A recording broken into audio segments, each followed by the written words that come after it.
I'm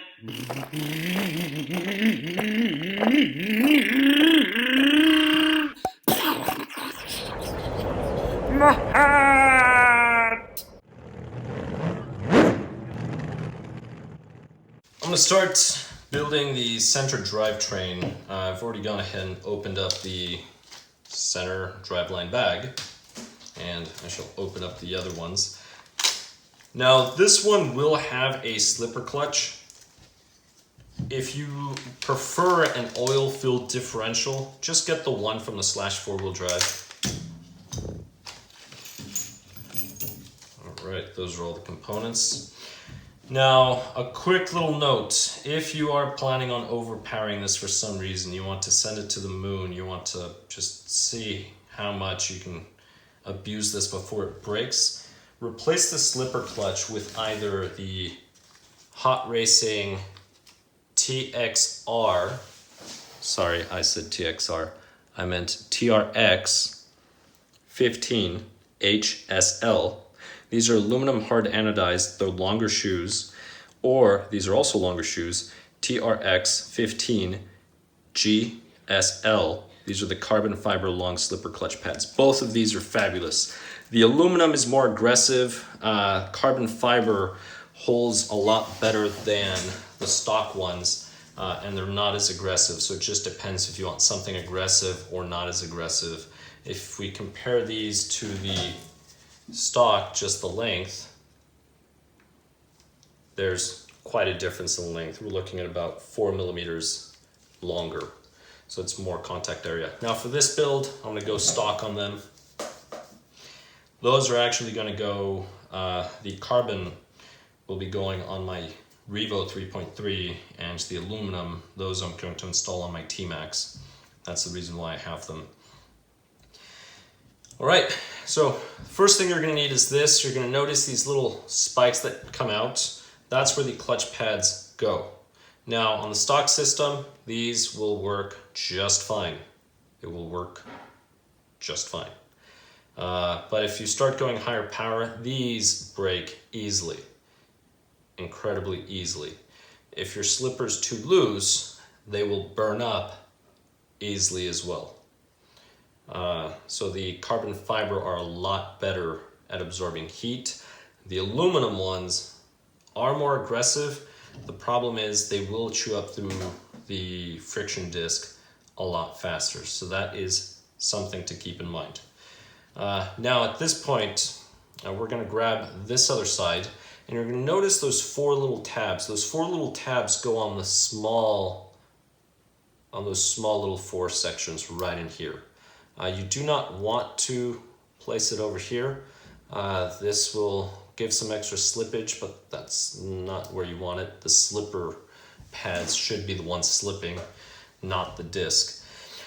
At this point, I'll set this down.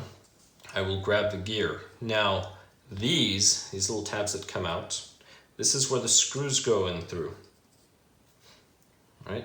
Now I need the bearings. All right, so I'm going to use one of the small bearings. The small bearing's just going to fit in there.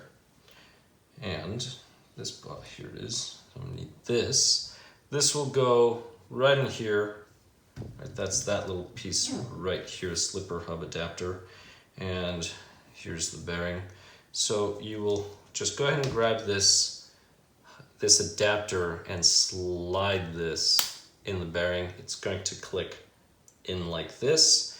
Plastic goes toward this other bearing, and once you do that, it'd be easier if I use the shaft. All right, the shaft, threaded end.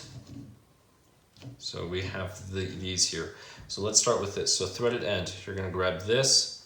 Threaded end will simply go in through here, and there is a pin, so you're going to use the second hole. So not the first one, but the second hole. And you're going to install the pin right in there. Just like that.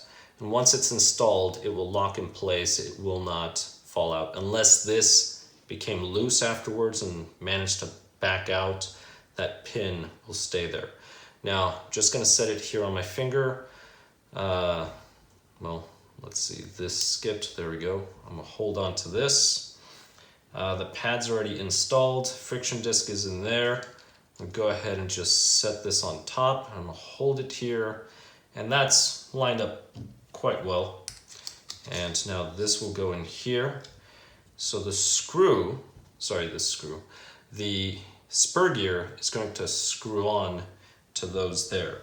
And for those, we're going to be using these right in here. So these screws will go right in there. So those are those.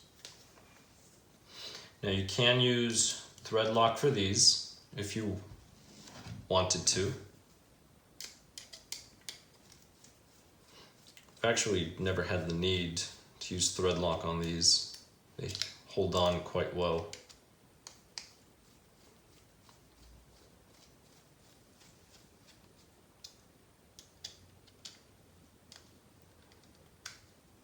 Alright, so I just got the other two close, and I'm going to drive this one in. Do not over tighten these, you can destroy the spur.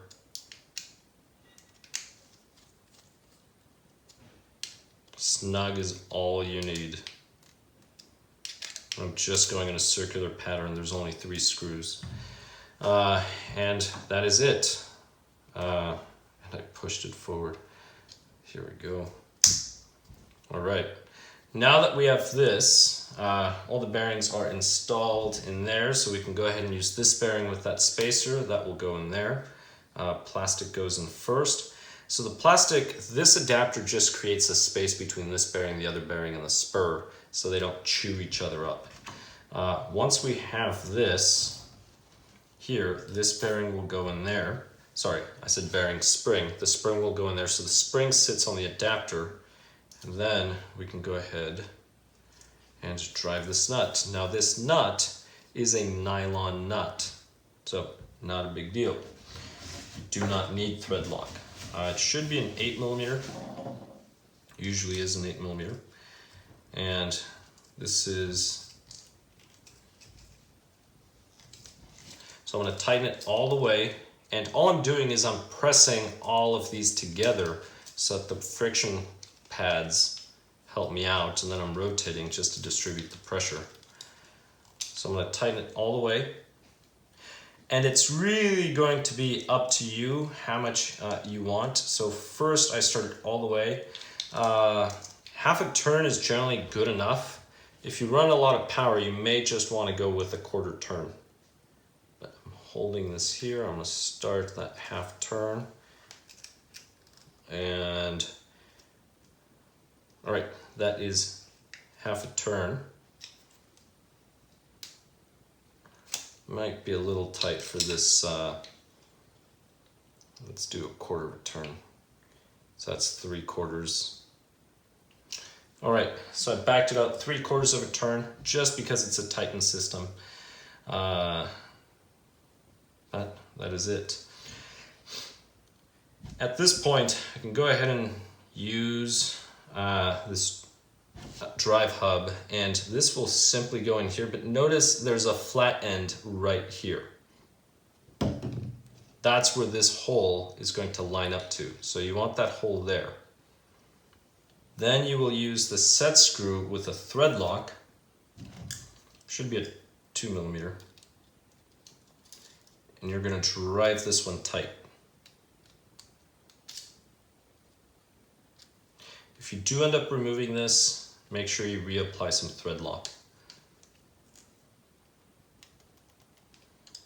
And that is it. All right. And we have completed the center differential. Well, it's not a differential. There's no differential on here, but this center drive line right in here. So in order to install this, we will wait later on because we do have to make this, but this portion here will simply go in through the rear just like this. That's where it sits, right in there. So we've gone ahead and done that. And then the drive line, this component just goes in there. But we will hold off on that. For now, we're finished. Thank you so much for watching. Please comment below. Did you swap this out for an oil-filled? Did you leave it? Did you replace the pads? If you have not already, please subscribe. Thank you for watching. I'll catch you in the next one. What? Oh, my hair! My tongue! My rod!